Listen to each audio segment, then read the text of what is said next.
देखना है demerit goods में गवर्नमेंट, ये हमने पढ़ा नहीं था। ये देखिए इसमें अगेन गवर्नमेंट इंटरवेंशन के बारे में अगर क्वेश्चन पूछता है तो आपको ये 4 पॉइंट लिखने हैं, और अगर veg by which government intervene तो आपको ये रास्ते जाना है, और अगर आपको लिखने के लिए बोलता है तो फिर मतलब अगर ग्राफिकल एक्सप्लेनेशन आता है तो फिर नीचे आई बात समझ। 3 पार्ट में बटा हुआ है, तो एक तो हमने किया था, बचे 2 हम पढ़ने के थे, तो एक बार इसको भी पढ़ लेते हैं, ठीक है। Demerit goods are good which are believed to be socially undesirable. Examples of demerit goods are cigarette, alcohol, intoxicating drugs, etc. Consumption of demerit goods imposes significant negative externality.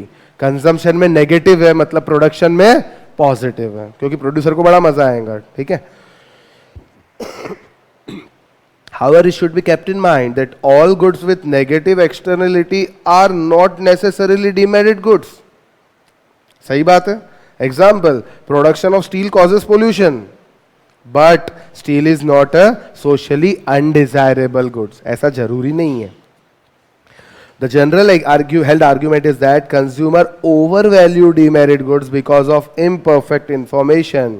Cigarettes के कितने भी पैसे देने को तैयार है, अल्कोहल एमआरपी से ऊपर बिकती है, अल्कोहल जितनी पुरानी उतनी कॉस्टली, ऐसा बोलते हैं ना, ठीक है। तो एमआरपी से ऊपर बिकती है अल्कोहल, ठीक है। और कितने भी पैसे दे देते लोग, दवाई के लिए पैसे नहीं देते लेकिन अल्कोहल के लिए बराबर निकल जाते हैं। Government should therefore intervene in market place to discourage their production and consumption. अब कैसे करती है गवर्नमेंट इंटरवीन? देखो, गवर्नमेंट बनाना शुरू करेंगी क्या? नहीं, ये चीजें गवर्नमेंट नहीं बनाएंगी, ठीक है।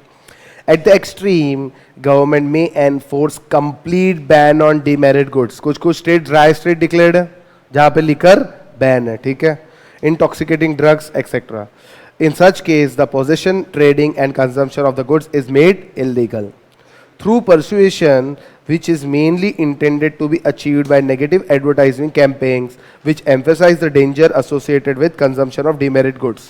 Smoking kills, स्मोकिंग से कैंसर होता है, धूम्रपान ना करे, ये सब एडवर्टाइजमेंट कैंपेन चलाते हैं ना, नेगेटिव एडवर्टाइजमेंट करते हैं ताकि लोगों को अक्ल आए, ठीक है। Through legislation that prohibit the advertising और promotion of demerit goods in whatsoever manner. आजकल मूवीज के अंदर भी अगर अल्कोहल या सिगरेट कंज्यूम करते दिखाते तो नीचे लिख के आता है स्मोकिंग किल्स। पहले क्या होता था, एक्टर वो स्मोक करता था तो लोगों को आदत लग जाती थी, वाह वो भी स्मोक कर रहा, हम भी करेंगे, तो अभी नीचे लिखाते हैं भैया इट किल्स, ठीक है।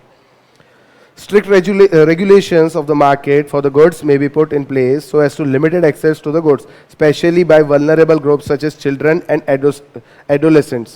Children और जो छोटे बच्चे वगैरह रहते हैं उनको भी आदत लग जाती है, तो इसके लिए पता है क्या है, आप कोई भी पान ठेले पे जाओ या पान की दुकान में जाओ, वहाँ लिखा, वहीं सिगरेट मिलते हैं, वहीं टोबैको मिलता है, वहाँ लिखा रहता है 18 वर्ष के कम आयु वाले को टोबैको सिगरेट नहीं दिया जाएगा।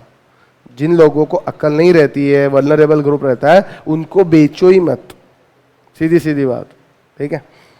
Regulatory controls in the form of spatial restriction, for example smoking in public place, sale of tobacco to be away from school and the time restriction under which sale at particular times during day is ban. कुछ समय के लिए दिन में भी ये सब cell ban किया जाता है, ठीक है। और हाई टैक्सेस भी लगाती है गवर्नमेंट इन सब पे। जीएसटी कितना है? 28% स्लैब में है ये जितने भी डीमेरिट गुड्स हैं। Imposing unusually high taxes on producing or purchasing the goods, making them very costly and unaffordable to many, is perhaps the most commonly used method for reducing the consumption of demerit goods. For example, the GST Council has bracketed 4 items, namely high-end cars, pan masala, aerated drinks, and tobacco products into demerit goods category, and therefore these are taxed with a cess being added on the basic tax at much higher rate than the top slab GST slab of 28%. यानी GST का 28% तो लगा ही रहे, GST plus और health cess भी लगाया जाता है। तो ये कल मैंने आपको बताया था क्यों लगाते हैं, जो कंज्यूम कर रहा है वो खुद के इलाज के पैसे खुद ही आज दे रहा है, ठीक है। अब ये कल हमने पढ़ा था ग्राफ, और ये ग्राफ का एक्सप्लेनेशन इसीलिए लिख के दिया है कि जब आप खुद पढ़ोगे तो आपको एक्यूरेट समझ में आ जाएगा। जो मैंने यहाँ बड़बड़ किया वो सब छाप के दिया है, पूरा सिंपल लैंग्वेज में लिखा है।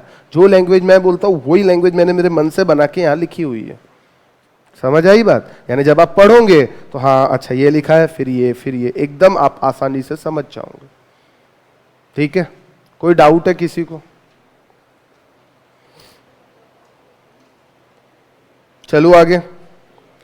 अब एक चीज और आती है, government intervention in case of public goods. ये पब्लिक गुड्स क्या होते हैं?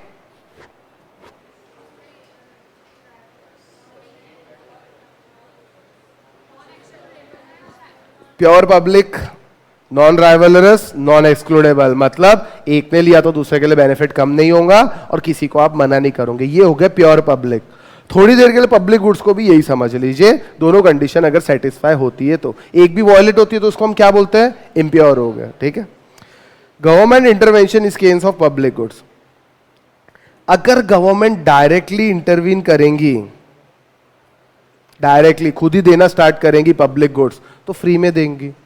और फ्री में देती है तो सबसे पहले एक प्रॉब्लम आ जाती है जिसको बोलते हैं फ्री राइडर प्रॉब्लम। उस चीज का ध्यान रखना पड़ेगा अगर आप गवर्नमेंट दे रहे हैं तो। लिखा है वहां, direct provision of public goods by government can help to overcome free rider problem which leads to market failure. मतलब आप दो लोगों को और फ्री राइडर प्रॉब्लम को हमको ओवरकम करना है। कैसे करेंगे? कुछ तो भी चार्ज लगाओ, that should be reasonable. Reasonable charge लगाइए, या गवर्नमेंट इंटरवेंशन के कारण जो फ्री राइडर प्रॉब्लम होती है उसको आपको हटाना है। आई बात समझ? फ्री राइडर प्रॉब्लम क्रिएट हो जाएंगी तो हमारे लिए नुकसान हो जाएगा। इसीलिए वहां लिखा है direct provision of public goods by government, कुछ ना कुछ चार्जेस लगाएंगे, वो नीचे आएगा, can help to overcome free rider problem which leads to market failure. The non-rival nature of consumption provides a strong argument for the government rather than market to provide and pay for the public goods. Non-rival nature मतलब एक आदमी अगर consume कर लेता है तो दूसरे के लिए बेनिफिट कम नहीं होता। मतलब जब इतने अबंडेंट क्वांटिटी में चीज़ें अवेलेबल है कि कितने भी आदमी कंज्यूम करे बेनिफिट कम नहीं होगा, तो प्राइवेट वालों ने प्रोवाइड नहीं करना चाहिए, गवर्नमेंट ने ये चीज़ प्रोवाइड करना चाहिए, ये आर्ग्यूमेंट की जाती है। ठीक है। In case of such pure public goods where entry fees cannot be charged, direct provision by government through use of general government tax revenues is the only option. कुछ ऐसी जगह जहाँ एंट्री फीस नहीं ले सकते तो क्या करती है गवर्नमेंट? एक छोटा सा अमाउंट टैक्स लगा देती है, सेस लगा देती है, छोटा सा अमाउंट। तो उससे क्या होता है? गवर्नमेंट का रेवेन्यू भी जनरेट हो जाता है और जो फ्री राइडर प्रॉब्लम है वो सॉल्व हो जाता है। फॉर एग्जाम्पल हम यहाँ ट्रैफिक पार्क था, यहाँ कहीं तो भी, उसके अंदर उसके अंदर एंट्री के लिए 10 रुपए चार्ज लगा दिया था। अब 10 रुपए नॉमिनल है, कोई भी दे सकता है। ठीक है। तो इससे क्या होता था? फ्री राइडर प्रॉब्लम को रेगुलेट कर सकते थे। और अगर ये टैक्स नहीं लगाते तो क्या होता? कुछ नहीं, जो आता वहां बैठ के दिन भर बैठा रहता, अपना घर बना लेता, वहीं जाके सो जाता। यस और नो? ठीक है। इसीलिए मिसयूज नहीं होना चाहिए, तो इसलिए फ्री राइडर प्रॉब्लम से हम थोड़ा सा एंट्री टैक्स लगा के बच सकते हैं। Excludable public goods can be provided by government and the same can be financed through entry fees. Excludable मतलब क्या?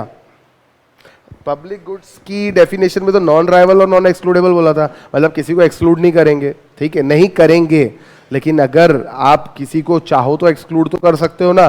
देना कि नहीं देना ये हमारे हाथ में। ठीक है, इसीलिए बोलते हैं एक्सक्लूडेबल पब्लिक गुड्स, यानी किसको देना किसको नहीं, इसके ऊपर एक छोटी सी फीस लगा दो।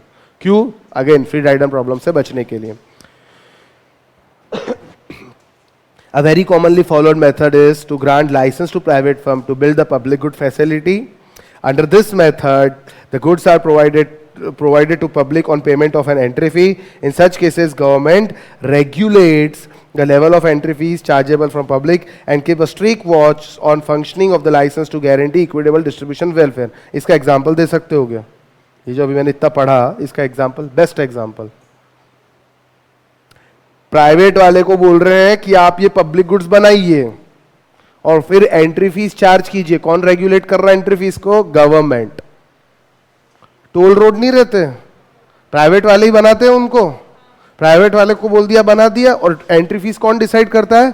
गवर्नमेंट। और फिर एक लाइक दोनों के बीच में एग्रीमेंट रहता है, गवर्नमेंट और प्राइवेट मेकर के बीच में। उतने साल तक वो टोल टैक्स वसूल करता है, मेंटेन करता है रोड को, और बाद में गवर्नमेंट को रोड हैंड ओवर कर देता है और उससे फिर टोल टैक्स खत्म हो जाता है। ये है बेस्ट एग्जांपल, लिख लो वहां पे toll road. Certain goods are to be produced and consumed as public goods and service despite of the fact that they can be produced or consumed as private goods. This is because if they are left for the market profit motives, these may prove dangerous to society. कुछ ऐसे sectors रहते हैं, public goods रहते हैं, जो government को ही provide करने चाहिए। अगर प्राइवेट वालों के भरोसे छोड़ दिया तो वो अब प्रॉफिट ज्यादा लेके जनरल पब्लिक को नुकसान पहुंचाएंगे। Railways is the best example, और भी एग्जांपल है साइंटिफिक अप्रूवल ऑफ ड्रग्स, जो एसेंशियल ड्रग्स है, लाइफ सेविंग ड्रग्स है। Production of strategic products such as atomic energy, जो यूरेनियम से बनती है। Provision of security at airports, ये सारी चीजें प्राइवेट वालों के हाथ में नहीं दे सकते, क्योंकि इसमें प्रॉफिट मोटिव वो लोग प्राइवेट के हाथ में दिया मतलब प्रॉफिट मोटिव आ गया कि नहीं आ गया, ठीक है, तो ये गवर्नमेंट नहीं चाहती। इसके बाद price intervention, non market pricing. चलो, अगर प्राइवेट वाले बहुत पैसा लेने लग जाए कोई चीज के, तो क्या गवर्नमेंट प्राइस रिस्ट्रिक्शन लगा सकती है क्या? और अगर कोई चीज बहुत ही सस्ते में बिक रही है, बहुत ज्यादा सस्ते में, अनडिजायरेबल प्राइस में, तो क्या गवर्नमेंट कुछ मिनिमम सेलिंग प्राइस लगा सकती है क्या कि इतना तो इससे कम में मत बेचो?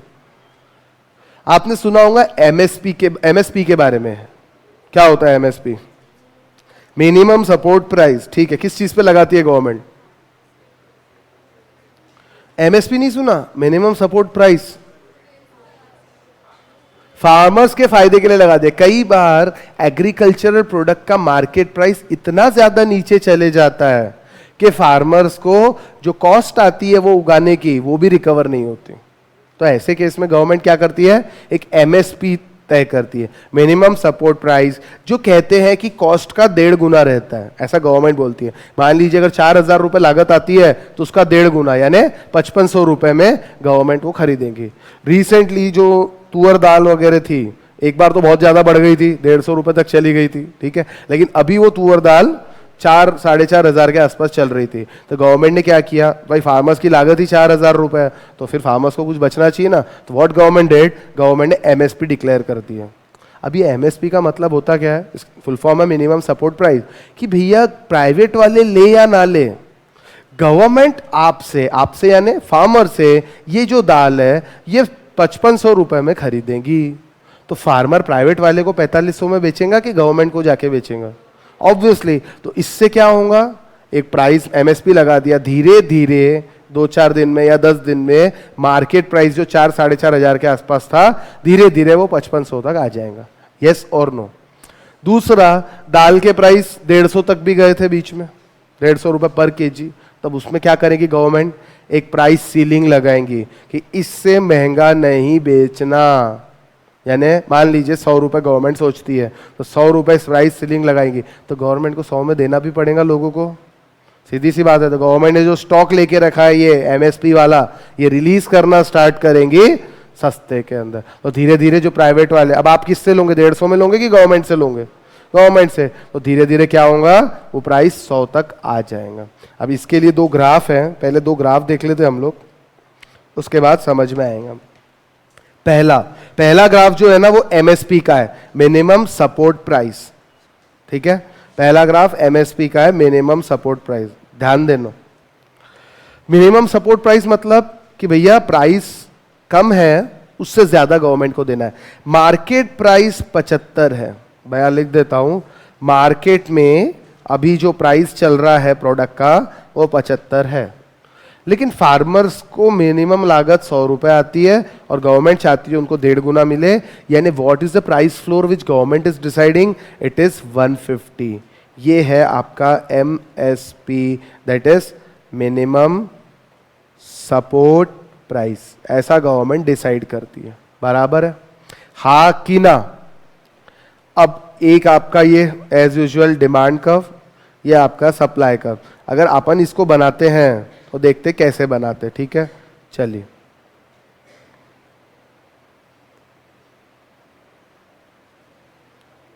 ये आपका डिमांड कर्व हो गया, ये आपका सप्लाई कर्व हो गया, ठीक है। यहां मैं लिख देता हूं डिमांड, डी से डिमांड, एस से सप्लाई। अब सुनो, अभी गवर्नमेंट है ही नहीं, थोड़ी देर के लिए ऐसा समझ लो गवर्नमेंट नहीं है मतलब एमएसपी डिक्लेयर करने वाला कोई है ही नहीं। तो what will be the quantity equilibrium point, this will be my equilibrium point, yes और नो? तो इस क्वांटिटी पे होगा क्या? कुछ नहीं होगा।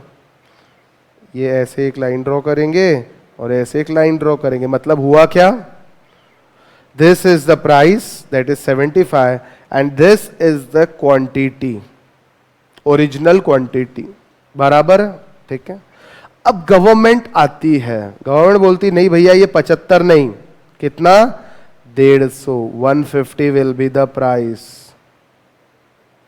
150 will be the minimum price, जिसको बोलते हैं हम प्राइस फ्लोर।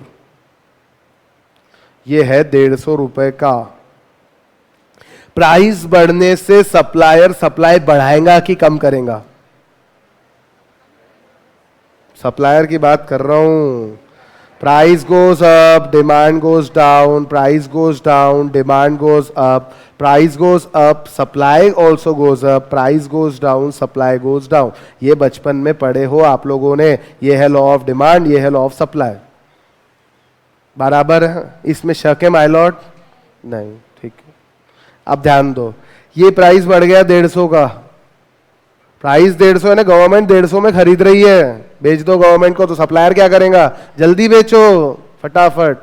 लेकिन प्राइस अगर 150 का हो गया तो कंज्यूमर के लिए भी प्राइस 150 हो जाएगा उस चीज का। तो कंज्यूमर डिमांड बढ़ाएगा कि कम करेगा? देख लो, ये आपका डिमांड कर्व है, ये आपका सप्लाई कर्व है। इस प्राइस पे डिमांड यहां पे आती है, दिख रहा क्या? यानी क्वांटिटी अगर निकालूं मैं तो कहीं तो भी यहां पे आएगी Q1। लेकिन इस प्राइस पे सप्लायर कितनी क्वांटिटी सप्लाई करना चाह रहा है? सप्लायर चाहता है Q2। बस ये गवर्नमेंट ने सिचुएशन डाल दी। अब होगा क्या? दिमाग से सोचो भैया, सप्लाई की क्वांटिटी बहुत ज्यादा है, डिमांड कम है, तो धीरे धीरे होगा क्या? प्राइस कम होगा, लेकिन पूरा 75 पे आ जाएगा क्या वापस? नहीं, कहीं तो भी बीच में सेटलमेंट हो जाएगा। सेटलमेंट कहीं तो भी समझ लीजिए 100 रुपए के प्राइस पे या 120 रुपए के प्राइस पे सेटल हो जाएगा, और बराबर क्वांटिटी डिमांडेड, ये दोनों के बीच में कहीं तो भी आ जाएंगी। लेकिन वो कहां आएंगी? ये product to product, situation to situation differ करेगा। और कई बार गवर्नमेंट हो सकता है 150 लगा दे, लेकिन उसका कुछ फायदा ना हो। कई बार 150 लगा दे तो उसका बहुत, 150 यानी ₹150, उसका बहुत फायदा मिल जाए। तो ये product to product, situation to situation, demand to demand, market to market, area to area, हर चीज में फर्क पड़ेगा प्रैक्टिकल सिचुएशन देख के। लेकिन अभी के लिए गवर्नमेंट ने क्या किया है? 150 में खरीदना स्टार्ट कर दिया है। लोग भले ही कम डिमांड कर रहे हैं, लेकिन कितने दिन तक कम डिमांड करेंगे? अगर 150 का रिस्ट्रिक्शन डाल ही दिया गवर्नमेंट ने, सप्लायर 150 में बेच ही रहा है, सप्लायर 150 से कम दे नहीं रहा, तो जस्ट इमेजिन, प्राइवेट वाला हो चाहे गवर्नमेंट हो, कोई भी 150 से कम कंज्यूमर को बेचेगा क्या? कोई ऐसा पगला है क्या जो 150 में खरीद के 120 में बेचेगा? नहीं। 150 यानी minimum price will be what in the market? 150 से कम तो बिकेगा ही नहीं। तो कंज्यूमर आज शॉर्ट टर्म में डिमांड कम कर रहा है, लेकिन धीरे धीरे हो सकता है ये डिमांड कर्व शिफ्ट हो टुवर्ड्स राइट। ये ऐसा भी शिफ्ट हो सकता है कि नहीं हो सकता? डिमांड कर एक्सपांशन कॉन्ट्रैक्शन पढ़ा था क्या? डिमांड का increase in demand, change in demand, expansion contraction, price के कारण होता है तो क्या बोलते हैं? Expansion contraction. भूल गए क्या? कभी तो भी पढ़ा होगा बचपन के अंदर, है ना? जाने दो, उतना पढ़ने की जरूरत नहीं है। हमारे सिलेबस में सिर्फ इतना दिया हुआ है, आगे क्या होगा ये नहीं पता। वो तो जो होगा वो होगा, लेकिन फिलहाल में ये कहना है इस ग्राफ का कि भैया हम एक काम करेंगे, मिनिमम प्राइस 150 कर देंगे, और मिनिमम प्राइस 150 करने के कारण अचानक सप्लाई बढ़ जाएगी। कहां से कहां तक? Q1 से Q2 पे आ जाएंगी, या मैं ये बोल सकता Q से Q2 पे सप्लाई बढ़ जाएंगी। सप्लाई बढ़ जाएंगी, डिमांड कम हो रही है लेकिन सप्लाई बढ़ रही है। ठीक है, यही यहां पे दिया हुआ है। ये देखो, ये प्राइस फ्लोर लगा दिया। अब देखो, ये थर्ड पॉइंट में इसका एक्सप्लेनेशन दिया हुआ है। When the price floors are set above market clearing price, market clearing price ये 75 था, और प्राइस फ्लोर आपने कितना लगाया? 150 रुपया। Supplier are encouraged to over supply and there would be excess of supply over demand, बराबर है, at price of ₹150, which is much above the market determined equilibrium price. The market demand is only Q1, ये देख लो Q1 ही थी, but the market supply is Q2। अब कहीं तो बीच में जाके सेटलमेंट हो जाएगा। अब ऐसा उल्टा भी हो सकता है। ये जो सिचुएशन अभी देखी अपन ने, ये वाली, इसका उल्टा भी हो सकता है। उल्टा क्या होगा? सर प्राइस बहुत ज्यादा है, ये जो 150 रुपए बहुत ज्यादा है, गवर्नमेंट कुछ तो प्राइस सीलिंग फिक्स कर रही है कि इससे महंगा बेच ही नहीं सकते। यानी जस्ट इमेजिन 150 रुपया मार्केट प्राइस है, और ये कौन सा हो जाएगा? Minimum selling sorry maximum selling price, इससे महंगा आप नहीं बेच सकते। ऐसा भी हो सकता है, हाँ कि ना? नहीं समझे? समझे कि नहीं समझे? तो वो सिचुएशन यहां पे दी हुई है। ठीक है, चलो एक बार उसको भी ड्रॉ करते हैं। इसको हटा देता हूं, नहीं जान दो, हटाता नहीं तो फिर आप भूल जाओगे। चलिए फिर से बनाते हैं एक ग्राफ, ठीक है? ये ग्राफ के अंदर मैं क्या करता हूं, अभी मेरा मार्केट प्राइस, एक सेकंड, यहां 75 लिखता हूं, यहां 150। Presently my market price is 150, ये मिटा देते हैं, बाद में देखेंगे इसका क्या करना। Presently my market price is 150 लिख देता हूं, मार्केट प्राइस। ये बहुत ज्यादा है, चलिए एक आपका डिमांड कर्व और सप्लाई कर्व भी बना देते हैं एज यूजुअल। ये हो गया आपका, समझ लो, डिमांड कर्व, और ये हो गया आपका सप्लाई, नहीं,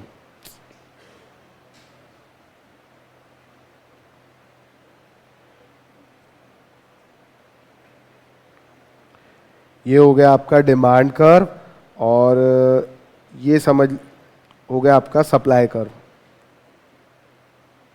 और ये डिमांड कर्व, ठीक है? अब इसको रब करना पड़ेगा। ये दोनों का इंटरसेक्शन कहां पे हो रहा? ये यहां पे। दैट मीन्स प्रेजेंटली मार्केट में ये प्राइस चल रहा है, ठीक है? मार्केट में ये प्राइस चल रहा है, और ये प्राइस कितना है? 150 इज द मार्केट प्राइस, और ये हो गई क्वांटिटी। अब गवर्नमेंट क्या करना चाह रही है दोस्तों? सीलिंग लिमिट लगाना चाह रही है, कितना? इसका आधा। गवर्नमेंट बोलती भैया इस प्रोडक्ट का प्राइस 75 से ज्यादा मत लो, मेरिट गुड्स है। तो अब क्या होगा? सप्लायर क्या करेगा? When the price goes down, supply goes down. Supplier ये पॉइंट पे ऑपरेट करना चाहेगा। This will be the quantity जो सप्लायर देना चाहता है, बट डिमांड कितनी होंगी? ये Q2 होंगी डिमांड।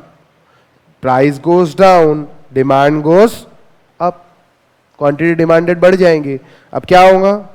सप्लायर तो कम सप्लाई कर रहा है, क्वांटिटी डिमांडेड ज्यादा है, कहीं तो बीच में जाके गाड़ी रुक जाएंगी। Depending on the product to product, area to area, market to market, supply to supply. अब देखिए इसके बारे में भी लिखा हुआ है, ये देखो, ये है ये वाला ग्राफ, ध्यान दो।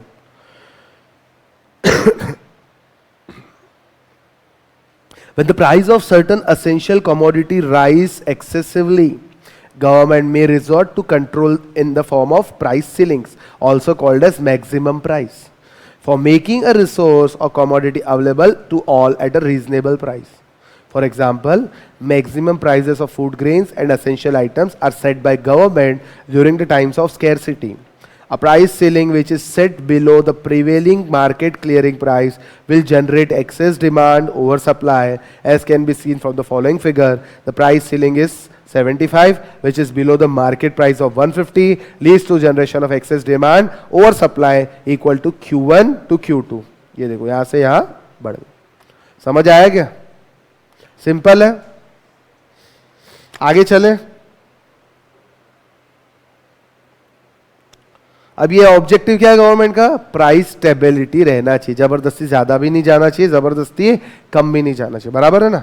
तो with the objective of ensuring price stability in price and distribution, लोगों ने जमा करके भी नहीं रखना चाहिए अपने पास, सप्लाई करते रहना चाहिए मार्केट के अंदर।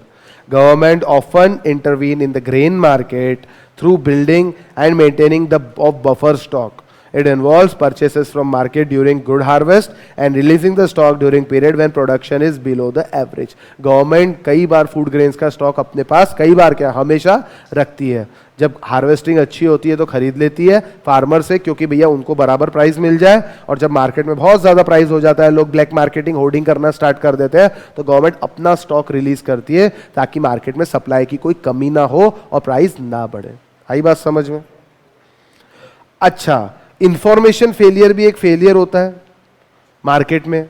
आपको इंफॉर्मेशन नहीं है, मुझे उस चीज की इंफॉर्मेशन है, तो मैं आपको बेवकूफ बना दूंगा, आसानी से बना दूंगा, ठीक है? अभी जैसे आपको इस सब्जेक्ट का कुछ मालूम नहीं, मैं कुछ भी पढ़ा रहा हूं, आप तो मान रहे हो, तो अगर आप बेवकूफ बने कि नहीं बने कब पता चलेगा? एग्जाम देके। अगर सब कुछ जम गया तो सर ने बराबर कर दिया, नहीं तो फाइनल में क्लास नहीं लगाएंगे और लोगों को मना भी करेंगे कि सर के पास नहीं जाना। सिंपल सी बात है ना, और क्या। फाउंडेशन में बराबर पढ़ाया तो जम गया था पेपर। हाँ, तो बस इसीलिए आप वापस आए, नहीं तो आप क्यों आते। ठीक है। Government makes it mandatory to have accurate labelling and content disclosure by the producer. बराबर लेवल होता है कोई भी प्रोडक्ट रहे उसका। अरे डिस्क्लोजर रिक्वायरमेंट रहता है कि नहीं, इसमें एनर्जी कितनी, इसमें क्वांटिटी कितनी, इसका प्राइस कितना है, ये कहाँ प्रोड्यूस हुआ, क्या हुआ, ऐसा डिस्क्लोजर करना पड़ता है कि नहीं हर प्रोडक्ट पे।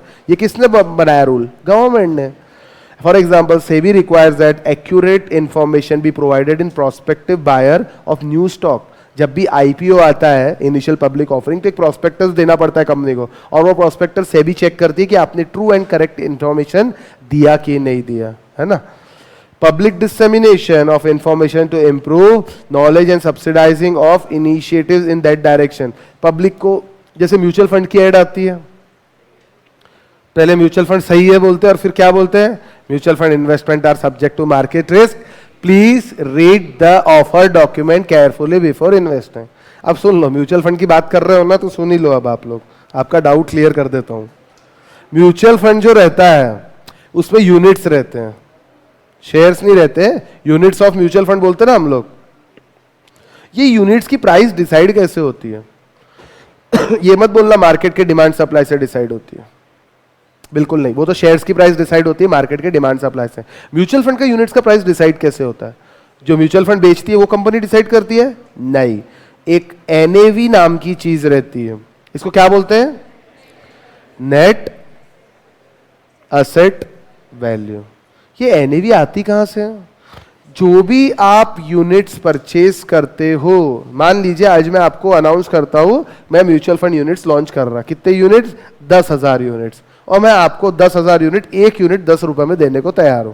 आप सब आ गए, आपने सब्सक्राइब कर लिया, ठीक है। तो 10,000 यूनिट्स, एकदम सिंपल टर्म में समझा रहा हूं, कितने रुपए? 10 रुपए में आपने सब्सक्राइब किया ना। आपने मुझे कितने पैसे दिए? अभी 1 लाख का मैं क्या करूंगा?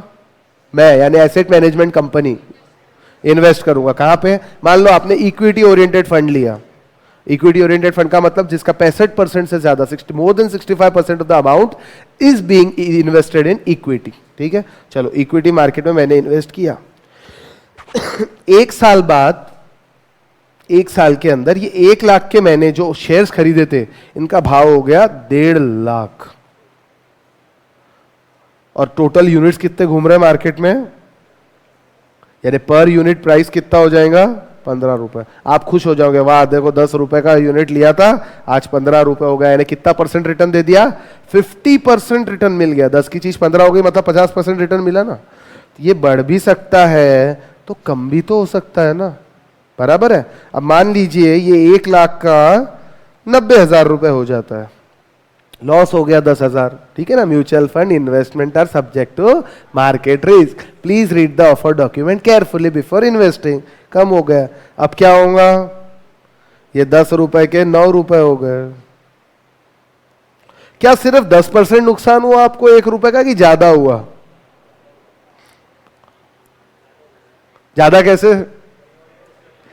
Notional loss. भैया अगर गवर्नमेंट एफडी में डालते तो 6-7% तो मिलता, तो वो 7% तो गया और ये 10% और गया, मतलब रियल लॉस कितना हो गया? 17% का। जो सही है ना। लोग क्या करते? सिर्फ 10% काउंट करते। अरे भैया अगर तू यहां नहीं डालता तो कहीं तो डालता, सेफ इन्वेस्टमेंट में जहां रिटर्न गारंटीड था। वो गारंटीड रिटर्न 60% तो मिलता, लेकिन आप ज्यादा रिटर्न के लालच में कहां डाल दिए? यहां पे। तो कितना हो गया? 17% चले गए। चलो ठीक है। आज की तारीख में जो आपका स्टॉक मार्केट है, ये बूम पे है कि नीचे है? यानी ये जो कितना चल रहा है इंडेक्स, अभी 39,000 के आसपास चल रहा है।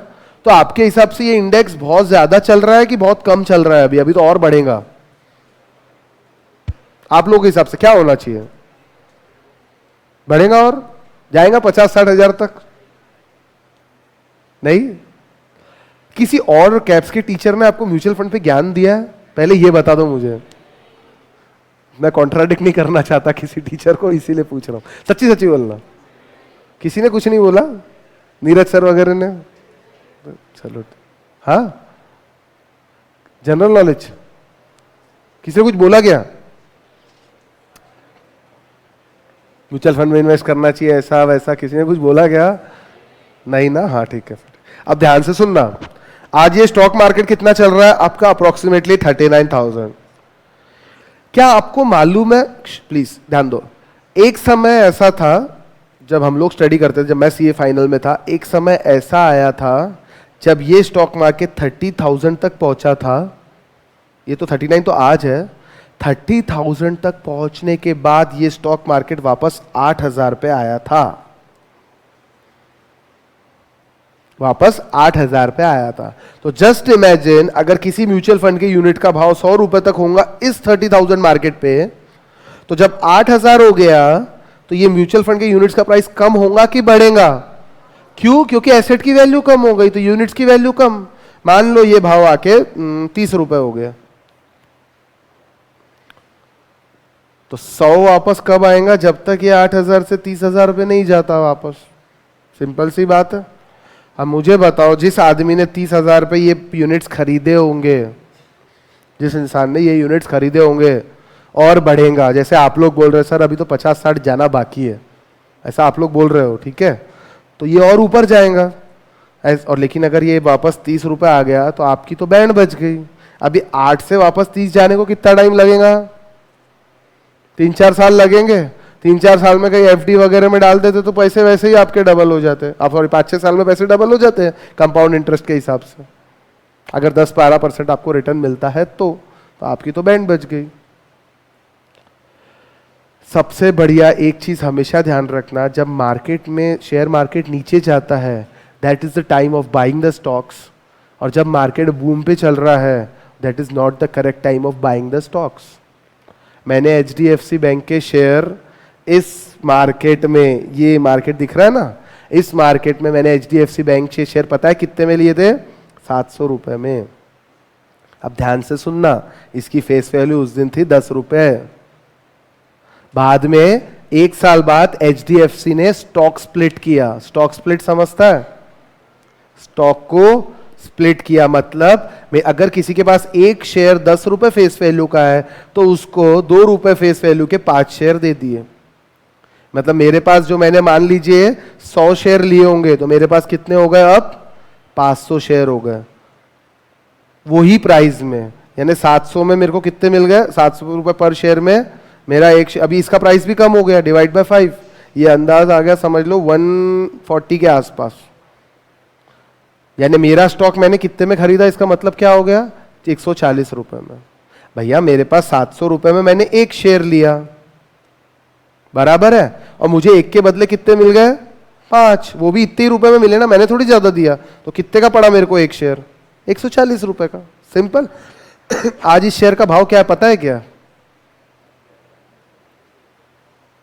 कमा लिए मैंने पैसे। 500 इंटू 2100 कितने होते देख लो, 10 लाख से ज्यादा है। सच्ची है, झूठ नहीं बोल रहा, क्योंकि मैंने ये मार्केट में इन्वेस्ट किया था। मुझे मालूम है 8,000 से नीचे और क्या जाएगा, हो गया ना एकदम, इससे नीचे क्या जाएगा। आज आपका जो मार्केट चल रहा है ना, इंडेक्स कितना है? 39,000। ये बहुत ज्यादा है। It is the bullish nature of stock market. ये सिर्फ एक बड़ा बलून है। इतना इंडियन इकोनॉमी ने ग्रोथ नहीं कर ली कि ये 39,000 स्टॉक होना चाहिए। एक वॉर डिक्लेयर होने दो बस, पाकिस्तान से या चाइना से, बस एक वॉर सिचुएशन चल ही रही है। वैसे भी we are on the verge of war. कभी भी वॉर हो सकता है। पाकिस्तान इंडिया का वॉर हो सकता है कि नहीं हो सकता? कभी भी होता। एक मिसाइल डाली अपन ने भी, एक सर्जिकल स्ट्राइक कर दी। जिस दिन पाकिस्तान अटैक करता, टेररिस्ट अटैक होता, उस दिन स्टॉक मार्केट नीचे आ जाता, और जिस दिन अपन सर्जिकल स्ट्राइक करते स्टॉक मार्केट ऊपर चले जाता। देख लेना। क्यों? ये स्टॉक मार्केट अपन चला रहे कि एफआईआई चला रहे? एफआईआई, फॉरेन इंस्टीट्यूशनल इन्वेस्टर, जो फॉरेन करेंसी में अपने यहाँ इन्वेस्ट कर रहे हैं, वो लोग चला रहे हैं। अगर गलती से वॉर डिक्लेयर हो गया ना, तो ये जो 39 है ना, ये 19 पे आ जाएगा, और 19 पे आएगा तो क्या होगा? कुछ नहीं, बैंड बच जाएंगे म्यूचुअल फंड की, और क्या होगा? कुछ नहीं कर सकते। और आज भी समझ लो कोई फंड में आप इन्वेस्ट करते हो, आज कोई फंड आप ले रहे हो, नया फंड भी हुआ है, तो नया फंड वाला, फंड मैनेजर जो एसेट मार्केट से परचेस करेगा, वो क्या प्राइस में करेगा? ये 39,000 के मार्केट के प्राइस में ही करेगा ना। भाई आपसे पैसा लेगा, इन्वेस्ट करेगा मार्केट में। म्यूचुअल फंड का मतलब क्या होता है? यही होता है। और वो इन्वेस्ट करेगा तो what will be the cost of shares at 39,000 market index. अगर ये इंडेक्स कम होगा तो शेयर का प्राइस भी कम होगा, और शेयर का प्राइस कम होगा तो भैया आपकी यूनिट के प्राइस कम ही होने ना, बढ़ेंगे कैसे? यस और नो? इंडेक्स अगर कम हो रहा है तो सारी कंपनीज के ज्यादातर जो 30 कंपनीज बीएसई टॉप 30 रहती है वो नीचे जा रही कि नहीं जा रही? अभी प्रेजेंटली एक फंड लॉन्च हुआ है HDFC, पहले एक टॉप 200 नाम का फंड था। इस फंड ने लोगों को बहुत पैसा कमा के दिया है। अभी एक और फंड लॉन्च हुआ, इसी का दूसरा नाम किया और नए यूनिट्स लॉन्च किए, HDFC टॉप 100।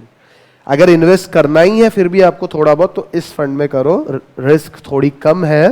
और बढ़ेगा कि नहीं ये पता नहीं, ये अगर बढ़ेगा तो ये भी बढ़ जाएगा। कोई वॉर नहीं हुआ, सब कुछ ठीक चल रहा तो ये बढ़ जाएगा, लेकिन अगर कुछ गड़बड़ हुई तो ये कम हो। एक आधी करप्शन स्कैम आ गया, करप्शन स्कैम तो कभी भी आ सकता है ना। गवर्नमेंट चेंज हो गई, प्राइम मिनिस्टर को कुछ हो गया तो ये मार्केट नीचे आ जाएगा, ये समझ लेना आप। Just imagine a prime minister without Narendra Modi. किसको बनाओगे? राहुल गांधी को प्राइम मिनिस्टर बनाओगे? You can not imagine.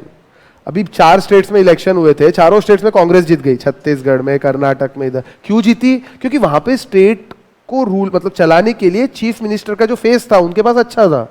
और यहां पे लोगों ने, उन्हीं लोगों ने 6 महीने बाद क्यों वोट नहीं दिया कांग्रेस को? क्योंकि जो फेस है, आप वोट डालने जाओ, नहीं यार कांग्रेस अच्छी है लेकिन राहुल गांधी की शक्ल ध्यान में आ जाएंगे, तो सीधा आप क्या करोगे? नहीं, राहुल गांधी को तो नहीं दे सकते भैया। लेकिन जितना राहुल गांधी को बेवकूफ दिखाया जा रहा है ना, उतना वो है नहीं। ये वीडियोस को, बहुत सारे वीडियोस डब्ड किए जा रहे हैं जबरदस्त। ये बीजेपी जो आईटी सेल है ना, ये सब काम उन्हीं का है कि जबरदस्ती राहुल गांधी को बेवकूफ डिक्लेयर करो, ऐसा करो। आप इमेजिन करो, वो आदमी कभी कॉलेज नहीं गया, कभी स्कूल नहीं गया, ना कोई यूनिवर्सिटी गया। जितनी भी पढ़ाई उस आदमी ने की है घर में बैठ के की है। तो कैसे ब्रेन डेवलप्ड होगा? मतलब कैसे एकदम से आदमी डेवलप हो जाएगा? आपको आज आप बाहर एनवायरनमेंट में निकल के पढ़ाई कर रहे हो, आप स्कूल में भी बाहर गए, आप कॉलेजेस में आपने बाहर जाके करी, आज जो पढ़ाई कर रहे हो आप बाहर कर रहे हो। जस्ट इमेजिन, मैं आपको बोलूं 5th स्टैंडर्ड के बाद मैं सब कुछ आपको घर पे पढ़ाऊंगा, आप घर से बाहर ही नहीं निकलोगे, तो क्या आपको एकदम से बाहर लाके तो आप बोल पाओगे क्या पब्लिक के सामने? आसान है क्या बोलना? नहीं, ये तो आप लोग बाहर निकल के और बाहर के एनवायरनमेंट से फैमिलियर हो। राहुल गांधी को अंदर ही रखा गया था क्योंकि जरूरी था ना, 2 जनों को मार दिया गया था, उसकी दादी को एंड फादर को गोली से मार दिया गया था ना, तो उसको भी मारने के चांस थे, इस वजह से उसको अंदर ही रखा गया। दैट्स व्हाई उनको बोलना उतना नहीं आता। तो अपन ने किसी की कमी पे ऐसा हंसना नहीं चाहिए। फिर भी बहुत अच्छा बोल लेता है वो आदमी कंपैरेटिवली, पहले से तो अच्छा बोल रहा है, ठीक है। ये इलेक्शन में काफी अच्छा बोला था, और आगे हो सकता है 5 साल बाद थोड़ा सुधर जाए। चलो जाए, समझ आएगा ये आपको? अच्छा, आप लोगों को प्रॉमिस किया गया था 15 लाख एक एक अकाउंट में आएंगे, विदेश में जमा काला धन हम लेके आएंगे, ऐसा कर देंगे, 100 स्मार्ट सिटी बनाएंगे। एक भी चीज हुई क्या? हुई क्या जो प्रॉमिस? आप लोग कांग्रेस को ब्लेम करते हैं कि उन्होंने कुछ नहीं किया, तो बीजेपी ने क्या कर दिया ये तो बताओ। हाँ, क्या बनाया? 5 साल? अच्छा 5 साल हो गए, और 5 साल दो इनको। हाँ, 5 साल में कुछ नहीं हुआ तो बचे 5 साल में और हो जाएगा क्या? 60 साल। अच्छा एक बात बताओ, 60 साल में कुछ भी नहीं हुआ हमारे कंट्री में? आप एक चीज समझ लो, कंप्यूटर, इंटरनेट और ये टेक्नोलॉजी, ये राजीव गांधी की देन है। अगर वो नहीं देता ना तो ये रेवोल्यूशन हमारे कंट्री में नहीं आता, नंबर 1। नंबर 2, जो आज हमारी इकोनॉमी है, ये जो चल रही है, 3 बिलियन कितना, 3 बिलियन यूएस डॉलर की इकोनॉमी बनने जा रहे हैं हम। ये इकोनॉमी डॉक्टर मनमोहन सिंह की देन है, प्राइम मिनिस्टर मोदी की देन नहीं है। सीधी सी बात है, नहीं मजाक नहीं कर रहा मैं। आप चलो, अच्छा जाने दो, चलो एक सेकेंड, एक बात सुन लो मेरी, एक बात सुन लो, ज्यादा दूर मत जाओ, जाने दो, अपन पढ़ाई करते हैं यार, जाने दो। नहीं पढ़ाई 8 बजे। क्या बताऊं, पहले पेट्रोल कितने में मिलता था आपको? ये पहले आने, मोदी जी के आने के पहले 80 रुपए में देते थे कांग्रेस वाले पेट्रोल। हाँ 80 रुपए में देते थे। मोदी जी कितने में दे रहे हैं? 80 रुपए में दे रहे, 5 साल बाद भी 80 में दे रहे। तो आप बोलेंगे वाह 5 साल बाद भी रेट नहीं बढ़ाया, वेरी गुड, ऐसा बोलोगे? नहीं, जब 80 रुपए में डॉक्टर मनमोहन सिंह ऑयल दे रहे थे ना, तब ये $150 पर बैरल का रेट था इंटरनेशनल मार्केट में। यानी एक बैरल मतलब 40 लीटर्स होता है, इतना पेमेंट करना पड़ रहा था। और अभी 80 रुपए में जब दे रहे, पता है क्या रेट चल रहा? $39 पर बैरल। और ये चिल्ला चिल्ला के बोलते थे प्राइम मिनिस्टर, डॉलर इतना बढ़ रहा है, ये एक्सचेंज रेट। तो सबसे ज्यादा एक्सचेंज रेट तो मोदी के राज में हुआ। सबसे ज्यादा एक्सचेंज $1 इक्वल टू 78 तक पहुंच गया था। डॉक्टर मनमोहन सिंह ने तो 70 तक ही पहुंचाया था, इन्होंने तो 78 तक पहुंचा दिया। एक्सचेंज रेट फ्लक्चुएशन में पहली बात तो गवर्नमेंट का लेना देना ही नहीं है, क्योंकि हमारे यहाँ फ्लोटिंग रेजिम है, फिक्स्ड रेजिम नहीं है। गवर्नमेंट उसमें कुछ नहीं करती। हमारा सबसे ज्यादा पैसा कहां जाता है? क्रूड ऑयल इंपोर्ट करने में, बराबर है। अच्छा, इसके बाद पता है एक और न्यूज फैलाई गई थी कि भैया ये 80 रुपए मोदी जी इसलिए चार्ज कर रहे हैं कि कांग्रेस वालों ने ईरान को पैसा नहीं दिया और वो ईरान का पेमेंट बाकी है अभी भी क्रूड ऑयल का। कांग्रेस ने सिर्फ ऑयल बुलाया और पेमेंट नहीं किया, अब हमको पेमेंट करना है इसलिए 80 रुपए चार्ज कर रहे हैं। वाह, क्या न्यूज आई थी! इतनी रबिश न्यूज थी, लोगों को अक्ल नहीं है। अब मुझे एक बात बताओ, उस समय जिस समय लास्ट ईयर में थे 2013 और 2012 में, गूगल पे सर्च कर लेना, अमेरिका ने ईरान के ऊपर बैन लगा दिया था। और वो बैन के अंदर ये बोला गया था कि किसी भी आदमी ने अगर ईरान से ट्रेडिंग की, चाहे उससे कुछ गुड्स खरीदे और अगर उसको पेमेंट दिया, तो हम उस कंट्री पे अटैक कर देंगे। अब अमेरिका अगर इंडिया पे अटैक करे तो इंडिया बच जाएगा क्या? सवाल ही नहीं उठता, एक मिसाइल में ही खत्म हो जाएंगे अपन, सिंपल। तो उस समय पेमेंट देना रोक लगा दी थी अमेरिका ने। तो क्या मनमोहन सिंह पेमेंट करते क्या ईरान को? नहीं किया उन्होंने पेमेंट। कैसे करते? अगर कर देते और अमेरिका कल अटैक कर देता तो अपन क्या करते?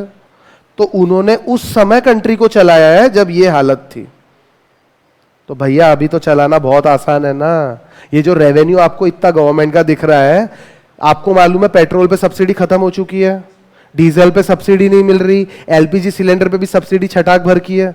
इन्होंने तो सब कुछ दिया था, पेट्रोल पे भी सब्सिडी दे रहे थे, इस पे भी दे रहे थे, उस पे भी दे रहे थे। और गवर्नमेंट कंपनीज लॉस में थी, तो लॉस में नहीं रहेंगी क्या? सब्सिडी देंगी तो लॉस में नहीं रहेंगी क्या? उस समय कंट्री को चलाया था इन्होंने, 10 साल निकाले थे इन्होंने। वो तो बात अलग है, थोड़ा पार्टी के बेचारे पार्टी के पछड़े में फंस गए इस वजह से, नहीं तो उनसे जीनियस आदमी नहीं है। रियल जीनियस है डॉक्टर मनमोहन सिंह, सच्ची बोल रहा हूं। मैं कोई कांग्रेस पार्टी को बिलोंग नहीं करता, और ना मनमोहन सिंह ने कभी इलेक्शन लड़ा है। डॉक्टर मनमोहन सिंह ने आज तक इलेक्शन नहीं लड़ा। 1985 में उनको फाइनेंस मिनिस्टर बनाया गया था, सॉरी रिजर्व बैंक का गवर्नर बनाया गया था।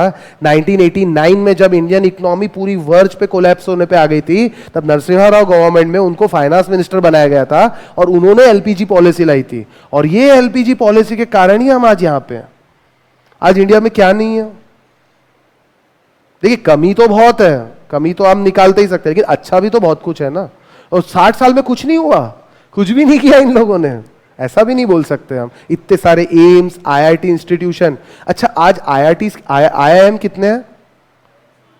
8 आईआईएम है और 8 आईआईटीज है। तो 5 साल में एक भी क्यों नहीं बढ़ाया इन लोगों ने? ये बोल रहे थे ना हम एम्स बढ़ा देंगे, आईआईएम हॉस्पिटल बढ़ाएंगे, इंडियन इंस्टीट्यूट मैनेजमेंट बढ़ाएंगे। 60 साल में इन्होंने 8 खोले, तो तुम 5 साल में एक तो खोल ही सकते थे ना। नागपुर में खुला, आज तक चालू नहीं हुआ। किसी ने सुना नागपुर में आईआईएम में कोई गया? खुला है लेकिन कोई गया क्या? अभी बोले अब 5 साल में होगा, अभी हमको और टाइम चाहिए। 100 स्मार्ट सिटी बनाने वाले थे, बुलेट एक भी नहीं आए। ठीक है, सिंपल सी बात है। अब लोग क्या है, हमारी जो भेड़ चाल है हमारे कंट्री में, जो बोलता है वही बिकता है। मतलब जो जिसको बोलना अच्छे से आता है ना, वो टीचर बढ़िया, और जिस टीचर को बोलना नहीं आता, नॉलेज भले ही कितना भी हो, वो टीचर बेकार। आप लोग जज करते कि नहीं करते? अरे ये तो हमको समझ ही नहीं रहा, सर ने बोला ही नहीं बराबर। अब स्वप्निल सर कितना अच्छा बोलते हैं, स्वप्निल पाटनी सर कितना अच्छा बोलते हैं। पक्का एग्जाम के बाद बात करेंगे आपसे, ठीक है? चलो, नहीं ये फैक्ट है, ये फैक्ट है, मैं किसी की बुराई नहीं कर रहा। स्वप्निल पाटनी सर बहुत अच्छा पढ़ाते हैं, बोलते भी बहुत अच्छा है, इज ए एक्सीलेंट ओरेटर। एक बार का आपको बहुत अच्छा लगेगा, लेकिन सब्जेक्टिव ऐसा है, वो भी क्या कर सकते हैं, सब्जेक्ट बहुत बेकार है। हाँ, रिकॉर्ड हो रहा है इसलिए तो मैं चुप हो गया। चलो बाद में बात करेंगे रिकॉर्डिंग बंद करके, ठीक है?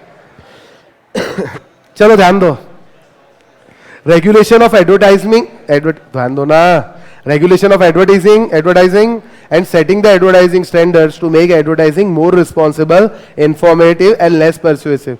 पहले म्यूचुअल फंड की जो एडवर्टीजमेंट आती थी उसमें एकदम फास्ट बोलता था, म्यूचुअल फंड से, और अभी म्यूचुअल फंड में निवेश मार्केट जोखिमों के अधीन है, कृपया जांच पत्र अच्छे से जांच ले, धीरे धीरे बोलता है। ठीक है, पहले स्मोकिंग किल्स वो छोटा सा नीचे लिखा रहता था, अभी 40% लेबल वो कैंसर वगैरह दिखाया जाता है बकायदा। ठीक है, तो एडवर्टीजमेंट पे भी रेगुलेशन किसका रहता है? गवर्नमेंट का।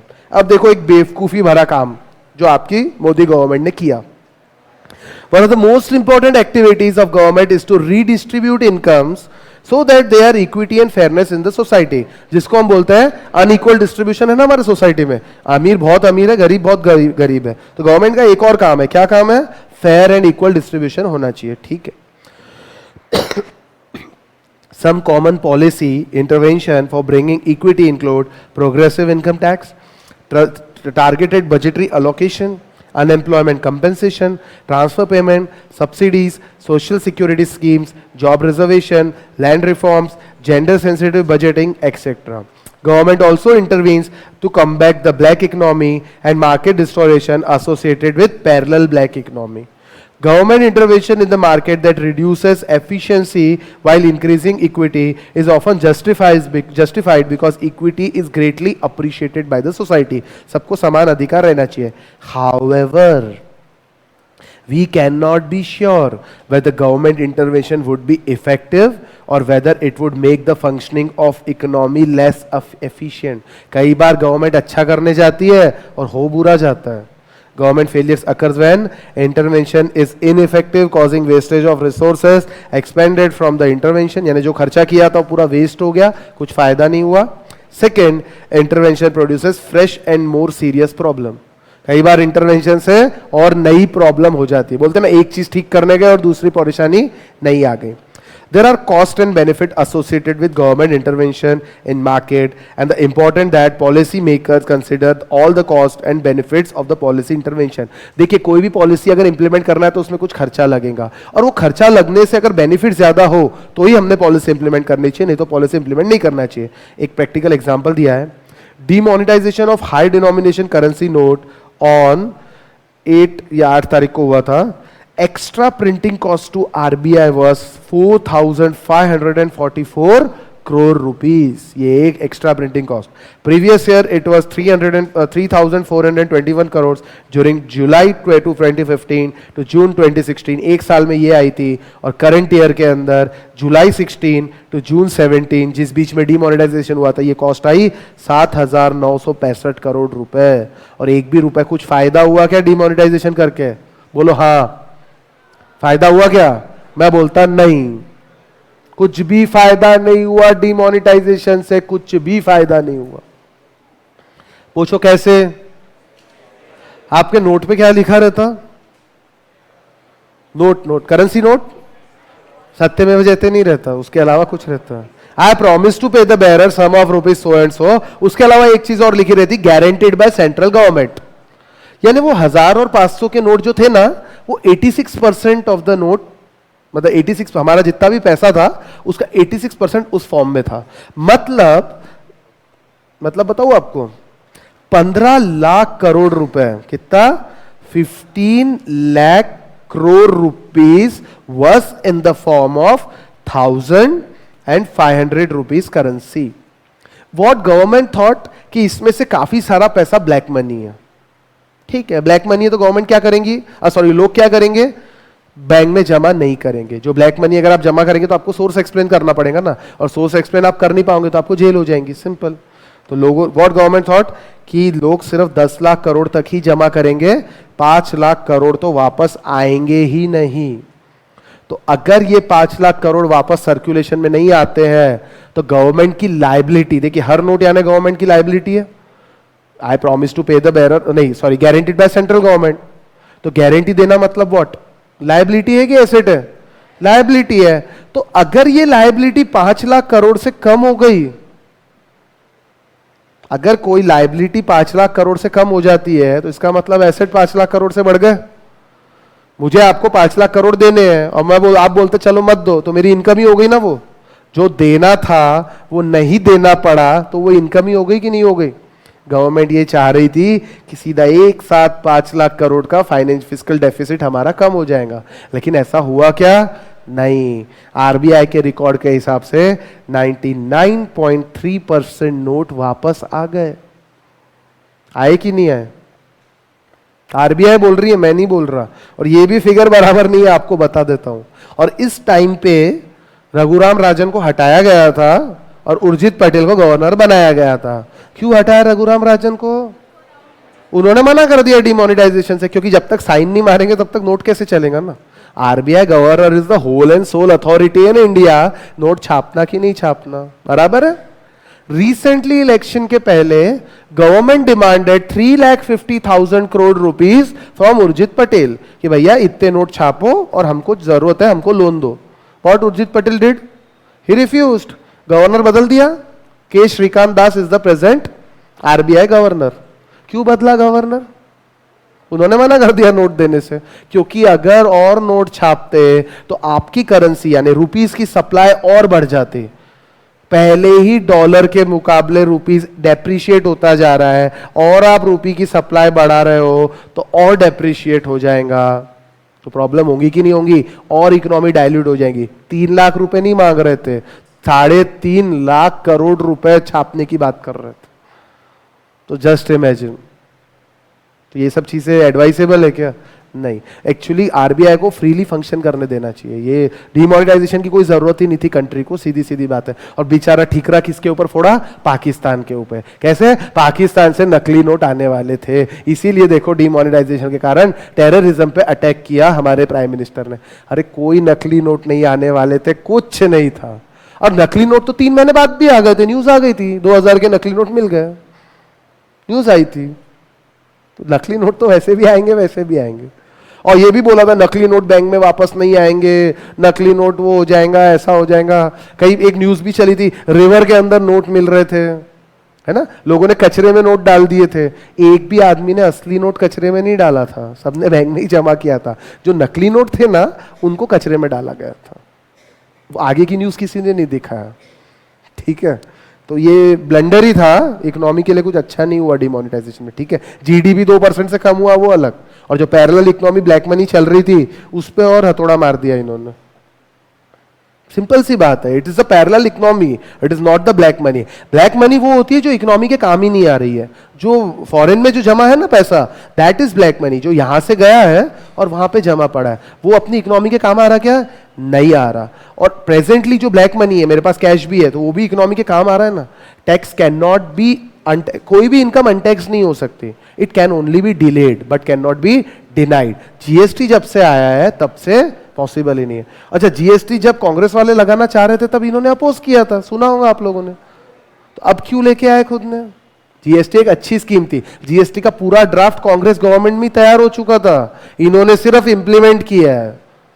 समझ आई बात? आधार कार्ड भी डॉक्टर मनमोहन सिंह नहीं छाप के दिए थे आपको, इन्होंने नहीं छापे। और आधार का यूज कौन कर रहा? ये कर रहा है। और मोदी साहब की स्टेटमेंट है, यूट्यूब पे जाके चेक कर लेना, आधार सबसे बेकार स्कीम है 2014 में। और 2017 में क्या बोला इन स्टेटमेंट? आधार से बढ़िया कुछ नहीं हो सकता। क्यों? जीएसटी सबसे वर्स्ट है, ठीक है। और अभी खुद ने ही जीएसटी लगाया है, ठीक है। चलो जाने दो, गब्बर सिंह टैक्स, ठीक है। चलिए भैया, ये चैप्टर, ये यूनिट कंप्लीट होता है। एक और यूनिट पे हम बढ़ते हैं, फिस्कल पॉलिसी। फिस्कल पॉलिसी क्या होता है? कौन बनाता है फिस्कल पॉलिसी? गवर्नमेंट, यानी कौन सा डिपार्टमेंट? Ministry of finance. चलिए, फिस्कल पॉलिसी में कुछ रहता है, एक बार 2 चीजें बताता हूं और उसके बाद हम ये 2 टेबल पढ़ेंगे, ठीक है। सिंपल है, बहुत सिंपल है। What is fiscal policy? अब ये जो यूनिट है, लास्ट यूनिट है हमारे सेकंड चैप्टर का, हमको मेरे ख्याल से 2 दिन, मतलब कल ये कंप्लीट हो जाएगा हमारा second chapter. Second chapter complete होगा मतलब 50% सिलेबस कंप्लीट, ठीक है। The unit is basically divided into 4 parts. Objectives of fiscal policy, automatic stabilisers versus discretionary. Automatic मतलब अपने आप,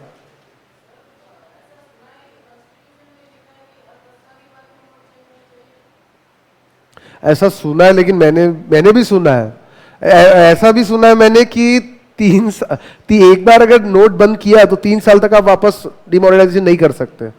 सुना है, लेकिन सही है कि नहीं मुझे भी नहीं पता, सुना तो मैंने भी है। रूमर्स बहुत चलते ना हमारे यहाँ, रूमर्स बहुत है अपने यहाँ। कोई भी वीडियो भेज देते वो वायरल हो जाता, हाँ सही है, और आधे आधे क्या 90% वीडियो झूठे रहते हैं, जो दिखाते हैं वो रियल नहीं रहते। ठीक है, चलो एक instrument of fiscal policy and types of fiscal policy, ये सब अरे हो गया ना, जान लो ना आपको क्या करना है। मनमोहन सिंह ने ये करना चाहिए, राहुल गांधी ने करना चाहिए, मोदी ने करना चाहिए, लेकिन अपने को तो पढ़ाई करना चाहिए ना। मिटकर सर बोलते कि नहीं बोलते, अपन वो क्यों डिस्कस कर रहे हो, अभी अपन पढ़ाई करो, अच्छी पढ़ाई करके आप आरबीआई गवर्नर बनो, आरबीआई की एग्जाम दो, आरबीआई गवर्नर बनो, और गवर्नर बनने के बाद कुछ अच्छा करो देश का, है ना। Use your monetary policy to the best of economy. ठीक है, चलो ध्यान देते हैं अब थोड़ा सा। Introduction please. Fiscal policy involve the use of government spending. देखिए जो गवर्नमेंट की स्पेंडिंग है, कैसे fiscal policy involves use of government spending, taxation and borrowing to influence both the pattern of economic activity and the level of growth of aggregate demand, output and employment। यानी जो भी government की income है उसको खर्चा करना है कहाँ, ताकि aggregate output, demand, level of employment, ये सारी चीजें बढ़नी चाहिए, हमारे इकोनॉमी में परफेक्ट रहनी चाहिए। It includes any design on the part of government to change the price level। Price level change मतलब what is price level? Price level का दूसरा नाम है दोस्तों इन्फ्लेशन। तो ये प्राइस लेवल कंट्रोल में रहना चाहिए कि नहीं रहना चाहिए? रहना चाहिए ना, इसी के लिए गवर्नमेंट फिस्कल पॉलिसी बनाती है। कंपोजिशन और टाइमिंग ऑफ गवर्नमेंट एक्सपेंडिचर और to alter the burden structure of frequency of tax payment, ये अभी हम लोग पढ़ेंगे इसको डिटेल में। Fiscal policy is designed to influence the pattern and level of economic activity in the country.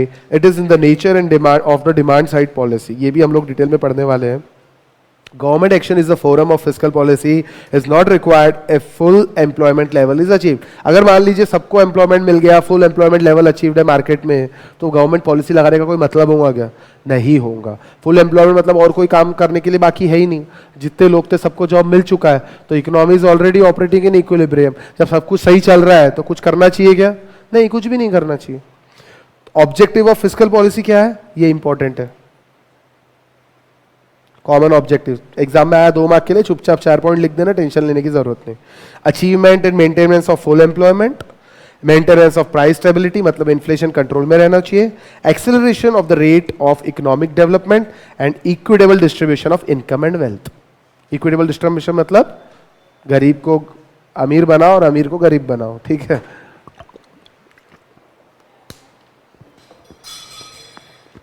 चलिए एक बात बताओ, अगर इकोनॉमी में कोई प्रॉब्लम हो जाती है,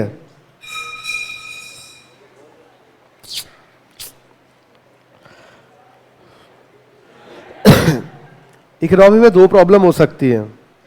एक रहता है इन्फ्लेशन और एक रहता है रिसेशन। रिसेशन मतलब मंदी, मंदी बोलते हैं ना, जब सप्लाई है, बहुत सप्लाई है और लोग खरीदने वाले है ही नहीं। आई बात समझ में? इसको बोलते हैं मंदी। और इन्फ्लेशन मतलब चीजों के भाव बढ़ते जा रहे हैं, सप्लायर कम है और डिमांड ज्यादा है। जब डिमांड ज्यादा होती, सप्लाई कम होती, तभी चीजों के भाव बढ़ना स्टार्ट होते हैं। तो ये दोनों प्रॉब्लम है कि नहीं है? दोनों भी प्रॉब्लम है। तो अब इसको ठीक कैसे करना? तो ठीक करने के लिए गवर्नमेंट बोलती है दो चीजें रहती है। एक रहते हैं ऑटोमेटिक स्टेबलाइजर्स और एक रहता है डिस्क्रिशनरी। ऑटोमेटिक मतलब अपने आप inbuilt feature in the economy, in the taxation policy, in the rules and regulation inbuilt है कि अगर ऐसा कुछ इकोनॉमी में हुआ तो ये ऑटोमेटिक स्टेबलाइजर अपने आप काम करना स्टार्ट कर देंगे। तो डिस्क्रिशनरी क्या हुआ? अपने आप नहीं करेंगे, हमको करना पड़ेगा। तो पहले मैं बात करता हूं ऑटोमेटिक की। ऑटोमेटिक के दोनों तरह से हम देखेंगे, रिसेशन में क्या होता है और इन्फ्लेशन में क्या होता है। सबसे पहले ड्यूरिंग रिसेशन फॉलोइंग थिंग्स अकर।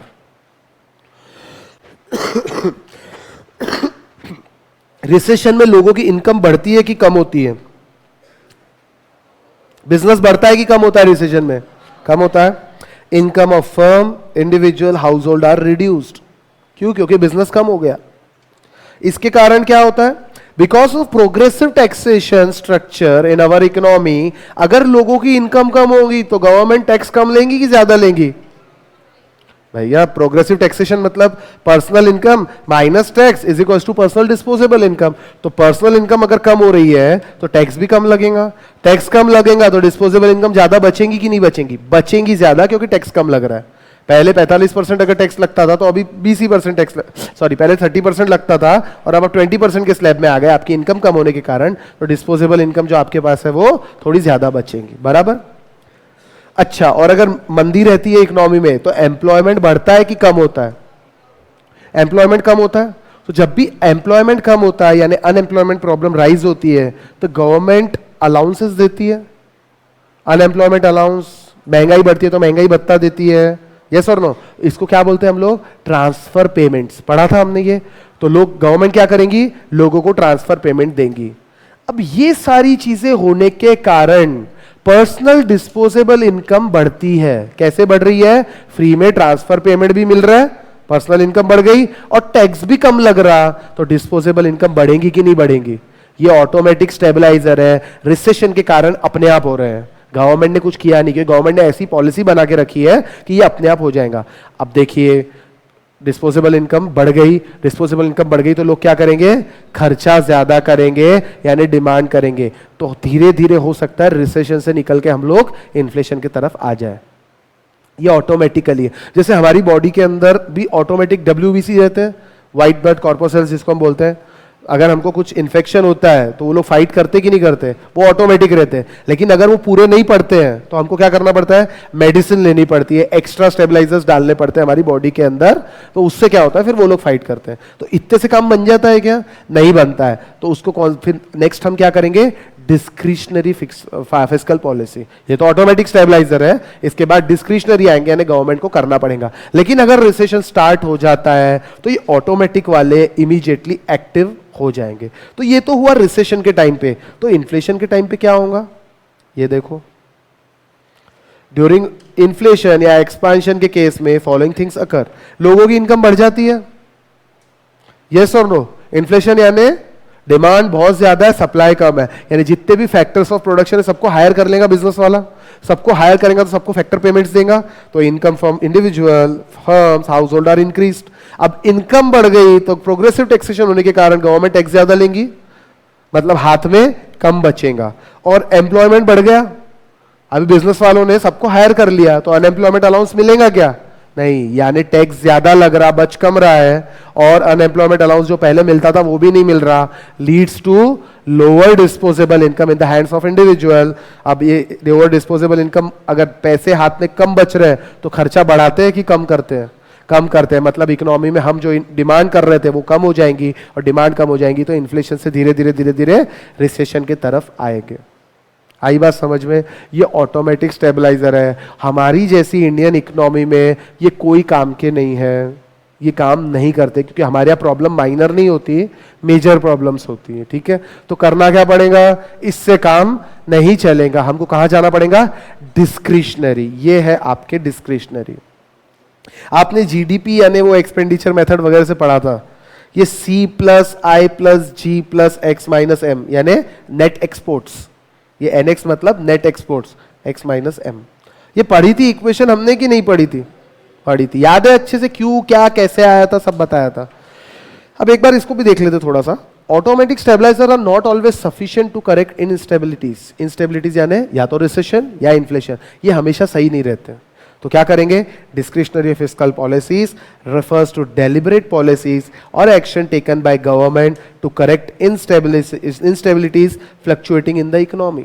ठीक है, government may directly as well as indirectly influence the way resources are used in the economy. We shall now see this happen by investigating into the fundamental equation of national income accounting that measures the output of the economy or GDP. ये आपकी fundamental equation है, यानी ये सारे चीजों के ऊपर आपका GDP या नेशनल इनकम डिपेंड करता है। ठीक है, अब ये सबको क्या बोलते हैं मालूम है? बताने की जरूरत है क्या? ये सबको क्या बोलते हैं? नहीं, ये आप लोगों को मालूम है।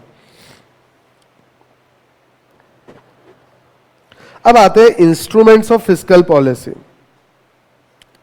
कोई भी ऑपरेशन अगर आपको करना है या कोई भी पॉलिसी करनी है तो उसके लिए कुछ इंस्ट्रूमेंट, जैसे ऑपरेशन करना है डॉक्टर को तो इंस्ट्रूमेंट्स लगते कि नहीं लगते, मुझे आपको पढ़ाना है तो मुझे इंस्ट्रूमेंट्स चाहिए, ठीक है। वैसे ही गवर्नमेंट को भी कोई पॉलिसी बनानी है तो उसके लिए गवर्नमेंट के पास कुछ हथियार रहते हैं कि कैसे करेंगे, हाउ। तो ये गवर्नमेंट के पास 4 हथियार है। पहला है गवर्नमेंट एक्सपेंडिचर, दूसरा हथियार है टैक्स, तीसरा है पब्लिक डेप्ट और चौथा है बजट। ये चारों का क्या असर होता है इन्फ्लेशन के टाइम पे और रिसेशन के टाइम पे, गवर्नमेंट क्या करेंगी, कैसे करेंगी, क्या असर होगा, ये हम लोगों को डिटेल में पढ़ना है। और माइंड इट, ये 4 में से एक ना एक 2 या 3 मार्क का क्वेश्चन एग्जाम में आएगा ही आएगा। अभी से लिख के ले लो, याद करोगे एग्जाम के टाइम पे मेरे को, पक्की बात। टीचर की याद तो आती होगी पेपर देते देते, पक्का आती क्या नहीं? मतलब जैसे जो सब्जेक्ट का टीचर है जिसने पढ़ाया, या तो जम रहा होगा तो चलो सर ने पढ़ाया था अच्छा है, और नहीं जम रहा होगा तो गाली देंगे, सीधी सी बात है, बराबर नहीं पढ़ा है इसने। हमने बराबर पढ़ा कि नहीं ये हम कभी नहीं सोचते। पता है कई बार क्या होता है, जैसे आपने पढ़ाई करके नहीं गए या टीचर ने बराबर नहीं पढ़ाया, तो जैसे ही हम पेपर देखते हैं और हमको कुछ नहीं आ रहा है तो हम क्या करते हैं, ऐसे देख के अगले बार इस टीचर की क्लास लगाऊंगा। यानी स्टूडेंट क्या कर रहा, पेपर सॉल्व करने के पहले ही नेक्स्ट अटेम्प्ट की प्लानिंग करता है, या अगले बार इसकी क्लास लगाऊंगा। अरे भैया पहले पेपर तो सॉल्व कर ले, उसके बाद सोचना रिजल्ट आने के बाद, ठीक है। ऐसा कई बार होता है, देखा गया है। नहीं मैंने ऐसा कुछ नहीं किया था, मेरा सब ठीक था, बताया था मालूम है। एक बार ऐसा हुआ था मेरे साथ इंटर में, और इंटर में था जब मैं, तो थोड़ी गलती हो गई थी, होता है, इंसान हूं मैं भी। Government expenditure as instrument of fiscal policy, वो बात अलग है, मैं वो सब्जेक्ट में बाद में पास हो गया था, 40 मार्क्स मिल गए थे। चलो जाने दो, सुनो ध्यान से प्लीज। पहली बात हम करते हैं गवर्नमेंट एक्सपेंडिचर की। चलो ये सब पढ़ने से अच्छा पहले आपसे एक चीज पूछता हूं, रिसेशन के समय गवर्नमेंट एक्सपेंडिचर बढ़ने चाहिए कि कम होने चाहिए? क्यों, उससे क्या होगा? गवर्नमेंट लोगों को पैसा बांटेगी। देखिए पब्लिक एक्सपेंडिचर बढ़ाने से क्या होगा, गवर्नमेंट एक्सपेंडिचर बढ़ाने से क्या होगा, रिसेशन के समय चीजें सस्ती मिल रही है, प्लीज ध्यान दो, चीजें सस्ती मिल रही तो गवर्नमेंट का काम भी सस्ते में हो जाएगा, और प्लस पब्लिक के हाथ में पैसा आएगा, मतलब डिस्पोजेबल इनकम पब्लिक की बढ़ेगी। डिस्पोजेबल इनकम बढ़ेगी तो लोग खर्चा करेंगे, खर्चा करेंगे तो जो इकोनॉमी रिसेशन में है वो इन्फ्लेशन की तरफ धीरे धीरे बढ़ेगी। रिसेशन में गवर्नमेंट एक्सपेंडिचर बढ़ाने चाहिए तो इन्फ्लेशन में क्या करना चाहिए, कम करने चाहिए, खत्म करने चाहिए। खत्म करने से लोगों के हाथ में इनकम नहीं जाएंगी, इनकम नहीं जाएंगी तो पैसा कम होगा, पैसा कम होगा तो डिस्पोजेबल इनकम कम होगी, डिस्पोजेबल इनकम कम होगी तो जो इन्फ्लेशन की तरफ हमारी इकोनॉमी है वो धीरे धीरे रिसेशन की तरफ यानी स्टेबलाइजेशन की तरफ बढ़ेंगे। समझ आई बात? हाँ कि ना? यही लिखा हुआ है। It includes government expenditure towards consumption, investment and transfer payment. Government expenditure includes current expenditure to meet day-to-day running of the government staff salary, administration payments, capital expenditure, that is investment made by government in capital equipments, infrastructure, public works, etc. Transfer payment, that is government spending which does not contribute to GDP. Transfer payment GDP में आते क्या? नहीं आते, लेकिन personal income में आते हैं, हाँ, because income is only transferred from one group of people to another without any direct contribution from the receiver. Example, pension, relief expenditure, social security, etc. During recession क्या करेंगे? इट में अभी आ सकता है क्वेश्चन, मैं बार बार बोल रहा हूं, this question can come in exams. During recession क्या करना है? It may initiate the fresh wave of public works such as construction of roads, irrigation facilities, sanitary work, sport, electrification of new areas. Government expenditure involve employment of labor as well as purchase of many goods and services. These expenditure directly generate income to labor and supplier of material and services. The income generated are spent on purchase of consumer goods. There is generally surplus capacity in consumer goods industry during recession. Recession में supply ज़्यादा रहती है तो already surplus है, वो surplus जो supply है उसको अगर पैसे आ जाएंगे लोगों के पास तो वो क्या करेंगे? कंज्यूम करना स्टार्ट कर देंगे. And an increase in demand for various goods leads to expansion in production in those industries as well. अचानक डिमांड आ जाएंगे.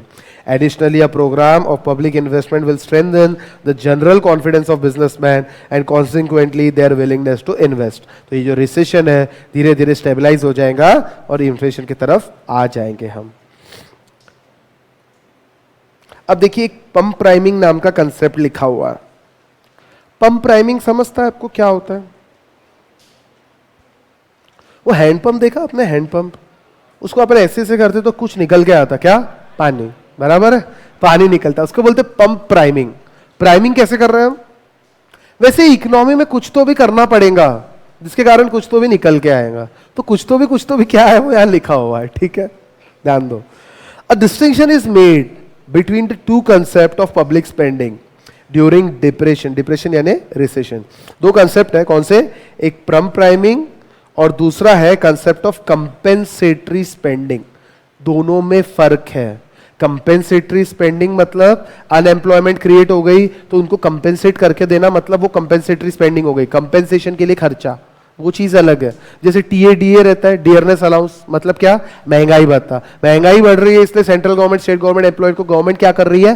कंपेंसेशन दे रही है। ये खर्चा जो गवर्नमेंट का है ये कंपेंसेटरी स्पेंडिंग है। लेकिन पंप प्राइमिंग चीज अलग है। क्या होता है? एक साथ में कुछ तो भी डाल देना, कुछ तो भी बहुत सारा पैसा इकोनॉमी में पंप करना और धीरे धीरे उसका बेनिफिट मिले। जैसे पंप लगाते हैं हम पानी निकालने के लिए, तो एक साथ ही पानी निकाल लेते क्या? धीरे धीरे रोज उस पानी हम लोग निकालते रहते हैं। वैसे ही इकोनॉमी में गवर्नमेंट कोई तो भी बड़ा कैपिटल एक्सपेंडिचर करेंगी जिसका रोज हमको फायदा होता रहेगा, यानी रोज रिसेशन में फायदा होता रहेगा। इसको बोलते हैं पंप प्राइमिंग। आई बात समझ? यानी एक साथ बहुत बड़ा मेजर एक्सपेंडिचर कुछ तो भी करना पड़ेगा। जैसे मेट्रो बना रहे, बड़ी एयरपोर्ट बना रहे, बहुत मेजर एक्सपेंडिचर है, तो इसका लोगों को रोज फायदा भी मिलेगा।